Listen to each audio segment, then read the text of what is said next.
जय हिंद। बता दूं कि एयर फोर्स अग्निवीर 2027 के लिए नोटिफिकेशन जारी कर दिया गया है।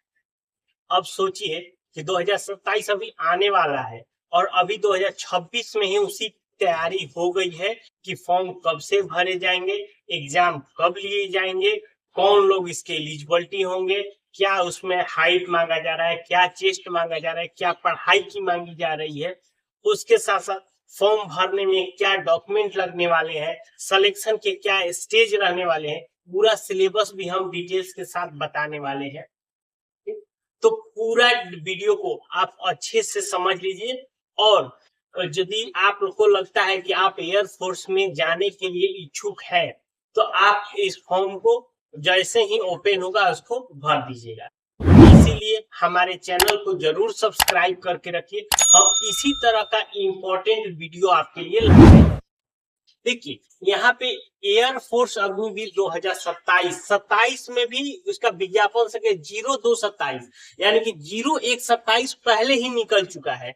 मतलब जो 2027 के पहला वैकेंसी था उसका फॉर्म आज के 6 महीने पहले भरा जा चुका है। मतलब सोचिए कि सेना कितनी पहले से तैयारी करके रखती है कि 27 आएगा उसका, तब ये नहीं होगा कि उस समय उसका एग्जाम लिया जाएगा बच्चों को, नहीं, अभी फॉर्म भरिए, उसके साथ साथ एग्जाम का डेट भी इन्होंने एकदम क्लियर कर दिया है। चलिए सबसे पहला बात कर लेते हैं थोड़ा कुछ इंपॉर्टेंट डेट से। देखिए ये जो फॉर्म है 6 जुलाई से भरा जाएगा और 26 जुलाई तक आप इस फॉर्म को ऑनलाइन के माध्यम से इसको भर सकते हैं। उसके बाद इसका जो एग्जाम होगा 22 और 23 सितंबर को एग्जाम हो जाएगा, यानी इसी साल सितंबर के महीने में इसका एग्जाम भी हो जाएगा। तो जो भी बच्चे, अगर आप लोगों को लगता है कि एयरफोर्स जाना चाहिए तो ये आपके लिए एक अच्छा मौका होना है। मैं एक चीज और बता दूं कि जो सेना की नौकरी होती है वो आजकल एक तो 4 साल की हो गई है, चलिए वो तो एक अलग बात है, लेकिन इसमें क्या होता है कि आप दूसरे एग्जाम के मुकाबले आपके पास कम समय रहता है कि आप मात्र 17.5 से 19 हो गया, जैसे कि इंडिया हो गया, ये 21 साल तक ही आप भर सकते हैं। तो आपके पास बहुत ज्यादा चांस नहीं होता है। इसमें कोई जैसे SC ST को छूट 3 साल को OBC को मिलता है, ये सारी चीजें वो सब चीजें इसमें कोई भी मायने रहता है, हर एक कैटेगरी के लिए सेम रहता है। ठीक है, तो अगर आप इसके लिए एलिजिबल होंगे तो मेरा यही सजेशन रहेगा कि इस एग्जाम को जरूर कंडक्ट कराइए। और इस वैकेंसी में एक ही चीज बोल देता हूँ, ये चीज होता है कि सुबह का आपके पास नौकरी नहीं है, शाम का आपके पास नौकरी हो जाएगी, मतलब इस तरह से होता है। इसका प्रोसेस बहुत ही फास्ट हो जाता है, एग्जाम होगा उसके बाद आपका मेडिकल DA, ये सारी चीज बहुत ही फास्ट प्रोसेस में होता है। देखिए इसके साथ साथ इसका जो फॉर्म भरने का फी लगेगा भैया 550 रुपए प्लस में आपका GST ये आपका लगने वाला है। ठीक है, थोड़ा फॉर्म आपका कॉस्टली रहेगा, ये मैं कह रहा हूँ पहले के अपेक्षा, लेकिन इनका जो प्रोसेस है थोड़ा सा पहले से फास्ट हो। अब क्वालिफिकेशन समझिए कि इसमें लिए कौन लोग आवेदन कर सकते। फिजिक्स केमिस्ट्री मैथ के साथ 12वीं पास 50% और इंग्लिश में 50%, ये हो गया पहला क्राइटेरिया। अब बच्चों के मन में आएगा कि जो याद तो साइंस नहीं किया है वो नहीं भरेगा, नहीं वो भी भरेगा। देखिए अगर किसी ने फिजिक्स केमिस्ट्री मैथ से किया है तो वो जाएगा एक्स ग्रुप में। इसमें दो तरह का ग्रुप होता है, एक्स एक ग्रुप जिसको बोलते हैं टेक्निकल ग्रुप। अगर दूसरा है कि यदि कोई 12वीं पास किया है, अदर मान लीजिए वो कॉमर्स से किया होगा फिर या तो IE किया होगा, उसका भी 50% है और इंग्लिश में 50% है, तो वो आ जाएगा Y ग्रुप में। ठीक, तो यानी कि जो आर्ट्स और कॉमर्स वाले हैं वो Y ग्रुप में। अब इसमें एक थोड़ा सा अच्छा बात है कि जो साइंस किया हुआ है वो X प्लस Y दोनों ग्रुप को भर सकता है, यानी वो X ग्रुप में भी जा सकता है और Y ग्रुप में भी जा सकता है, क्योंकि वो साइंस तो पढ़ाई है, वो आर्ट्स वाला भी अपना कर सकता है, तो उसके लिए एक और बेनिफिट है। हाँ, लेकिन यदि आप X प्लस Y भरते हैं तो आपको ये चार्ज दुगना करना पड़ेगा, यानी कि जो आपको 550 रुपए का चार्ज है तो 550 यानी आपको 1100 रुपए का आपका चार्ज देना होगा फी भरते समय। ये चीज का आपका ध्यान। एज की अब बात कर लीजिए। देखिए एज यहाँ पे एकदम क्लियर कट मेंशन है, ना एक दिन पहले ना एक दिन बाद। 1 जुलाई 2005 से लेके 1 जनवरी 2010 के बीच में जिसका भी डेट ऑफ बर्थ है वही लोग इस फॉर्म के लिए आवेदन कर सकते। एकदम क्लियर, एकदम ठीक। इसमें वो 3 साल का छूट, 5 साल का छूट, ये सब कुछ भी नहीं होता। अब बात कर लेते हैं इसमें फिजिकल क्या होता है। देखिए, सबसे पहले हाइट मांगे। एयरफोर्स में हाइट ज्यादा नहीं मांगता है, 152 सेंटीमीटर ये आपका मेल के लिए हो गया, और 152 सेंटीमीटर ये आपका फीमेल हो गया। अब देखिए यहाँ पे मेल और फीमेल, तो कहने का मतलब की है यहाँ पर मेल कैंडिडेट का भी सीट है और फीमेल कैंडिडेट के लिए भी सीट रखा गया है। हाँ, अब लोग को मन में आएगा कि सर इसमें सीट कितना है, तो देखिए यहाँ पे सीट डिस्क्लोज नहीं किया था। आप कितना भी पीछे का भी आप लोग वैकेंसी देखते जाएंगे तो यहाँ पे इन्होंने सीट डिस्क्लोज नहीं था, लेकिन अराउंड ये कहा जा सकता है कि ये अप्रोक्स 4000 के आसपास ये सीटें रहती है। इसी में कभी 397, 3700 हो गया, कभी 3800 हो गया, कभी 4200 भी हो गया। मतलब ये 4000 के आसपास ही ये सीटें आपकी हमेशा आती रहती है, हर जब 6 महीने पे ये भर्ती आती रहती है। एक चीज, एक और चीज है कि इसमें वही बच्चा भर सकता है जो अविवाहित हो, यानी कि अनमैरिड पर्सन ही इसमें भर सकता है। मैरिड पर्सन इसमें नहीं भर सकता, चाहे वो लड़का हो या लड़की हो। ये एक चीज है। और एक इन्होंने ये क्राइटेरिया लगा दिया है कि जब तक 4 साल आप अग्निवीर में रहेंगे तब तक आप मैरिज नहीं कर सकते, यानी कि उस नौकरी के पीरियड में आप जो 4 साल रहेंगे तो उस पीरियड में आप शादी नहीं कर सकते हैं। ये इन्होंने एक बाउंडेशन लगा, ठीक है, वो लड़का लड़की दोनों के लिए ये सारी चीजें है। अब देखिए चेस्ट की बात करें तो 77 से लेके 82 ये मेल कैंडिडेट के लिए होता है और फीमेल में ये किस्त लागू नहीं। आई की अगर बात करें यानी आंख आपका देखिए आंख का जांच होता है तो आई आपका 6/6 मिनिमम होना चाहिए, लड़का हो या लड़की हो, ये आपका हो गया फिक्स।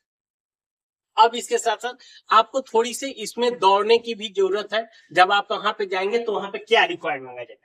देखिए पहले हम मेल कैंडिडेट का बात कर लेते। मेल कैंडिडेट को 1.6 किलोमीटर 7 मिनट में दौड़ना होता है जब उनका फिजिकल होगा। उसके बाद 10 पुशअप होता है, 10 सीटअप होता है और 20 स्क्वाट होता है। ये आपका मेल कैंडिडेट के लिए ये फिजिकल कर।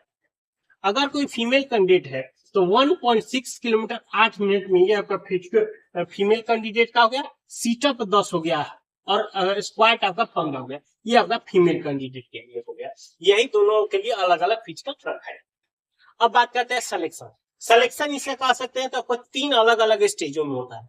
पहला स्टेज आपका एग्जाम होगा, दूसरा स्टेज आपका डॉक्यूमेंट वेरिफिकेशन होगा, फिटनेस टेस्ट होगा और तीसरा स्टेज में आपका मेडिकल लिया जाएगा। पहला स्टेज देखिए आपका एग्जाम जो होगा, एग्जाम में अगर मान लीजिए कोई बच्चा केवल साइंस ग्रुप भरता है, यानी कि अगर उसका पीसीएम 50% और इंग्लिश 50% है तो वो जो एग्जाम देगा वो उसके एग्जाम में पूछा जाएगा क्या जी, फिजिक्स, मैथ और इंग्लिश। क्वेश्चन रहेगा 70 क्वेश्चन आपसे पूछा जाएगा और 60 मिनट आपका समय दिया जाएगा। ये आपका एग्जाम है, ठीक। दूसरा वैसा बच्चा का जो आर्ट्स से किया हुआ है, आर्ट्स 50%, इंग्लिश 50% वाई ग्रुप के लिए, उससे अब क्या होगा, चूंकि वो फिजिक्स केमिस्ट्री तो पढ़ा नहीं है तो उससे पूछ लिया जाएगा, इंग्लिश पूछा जाएगा, रीजनिंग पूछा जाएगा और जनरल अवेयरनेस पूछा जाएगा। ये आपका 50 क्वेश्चन रहेगा और 45 मिनट आपका समय रहेगा। ये आपका वाई ग्रुप है। अब कोई कोई बच्चा ऐसा भी होता है जो एक्स और वाई ग्रुप दोनों के लिए भरता है। अगर एक्स और वाई दोनों के लिए अगर आप भरते हैं तो आपके लिए जो एग्जाम होगा इंग्लिश, रीजनिंग और जनरल अवेयरनेस, ये तो तीनों रहेगा, यानी कि जो वाई ग्रुप वाला हो गया। इसके साथ इसमें से 2 चीजें आपसे मैथ और फिजिक्स भी पूछा जाएगा, यानी कि ये 5 टॉपिक से आपसे यानी 5 सब्जेक्ट से पूछा जाएगा। 100 क्वेश्चन आपसे रहेंगे और 85 मिनट आपका समय दिया जाएगा, यानी कि ये चीज हो गया। एक्स ग्रुप में 70 क्वेश्चन 60 मिनट, वाई ग्रुप में 50 question 45 minute, X plus Y group में 100 क्वेश्चन 85 मिनट।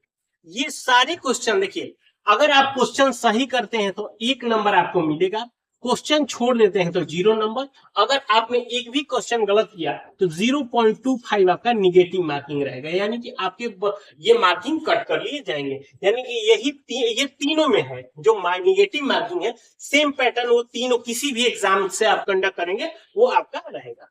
उसके बाद जब दूसरा स्टेज आएगा डॉक्यूमेंट वेरिफिकेशन का, तो उस समय तो आपको डॉक्यूमेंट वेरिफिकेशन कराया ही जाएगा, फिजिकल फिटनेस टेस्ट भी होगा, उसके बाद एडॉप्टेबिलिटी टेस्ट आपसे लिया जाएगा, ये स्टेज। इसके बाद आएगा आपका तीसरा stage medical test. Medical test में आपसे ब्लड की जांच की जाएगी, यूरिन जांच होगा, एक्सरे होगा, ईसीजी होगा, इस तरह से आपके ये सारे टेस्ट होगी जो कि होगा, उसके बाद आपके मेरिट बना दिए जाएंगे, ये चीजें। अब देखिए फॉर्म भरते समय आपको डॉक्यूमेंट क्या क्या लगेगा। पहला डॉक्यूमेंट हो गया 10वां का मार्कशीट, ठीक, दूसरा 12वीं का मार्कशीट, तीसरा फोटो। अब देखिए फोटो ध्यान रखिएगा, फोटो कैसा लगेगा कि आप अपने चेस्ट पे एक स्लेट लेंगे, स्लेट के ऊपर लिखेंगे अपना नेम, और उसके बाद DOP, date of photo. Date of photo आज जब विजिटिंग फॉर्म भरना होगा उसके 2 दिन 3 दिन पहले का आप लिखिए, प्रॉपर ऐसे पकड़ के स्लेट आपको खिंचवाना रहेगा और वही फोटो को आपको उसमें अपलोड करना रहेगा। ये आपका फोटो, ये आप किसी भी डिफेंस में जाएगा, आर्मी में, एयरफोर्स में भी लगता है, नेवी में भी इसी तरह का फोटो लगता है, तो ये आपका फोटो आपको जरूरत है। उसके बाद एक आपका सिग्नेचर, और उसके बाद देखिए एक ध्यान रखें, आपके माता या पिता का सिग्नेचर, यानी कि आपके पेरेंट्स का सिग्नेचर एक होगा, उसके बाद आपका थंब लगेगा। ये फॉर्म आपको डॉक्यूमेंट भरते समय, मोबाइल, ईमेल आईडी, ये सब तो कॉमन चीजें हैं, ये आपको लगेंगे ही लगेंगे, ठीक है।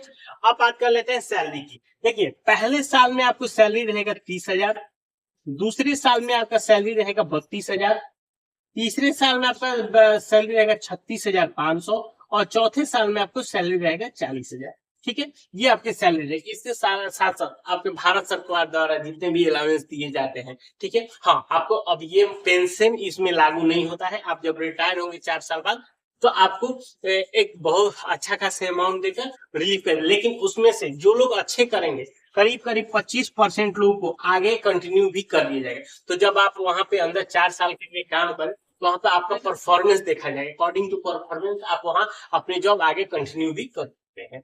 तो इसके अलावा कोई और जानकारी हो तो नीचे हमें कमेंट करके पूछ सकते हैं। मिलता है नए वीडियो में, तब तक के लिए।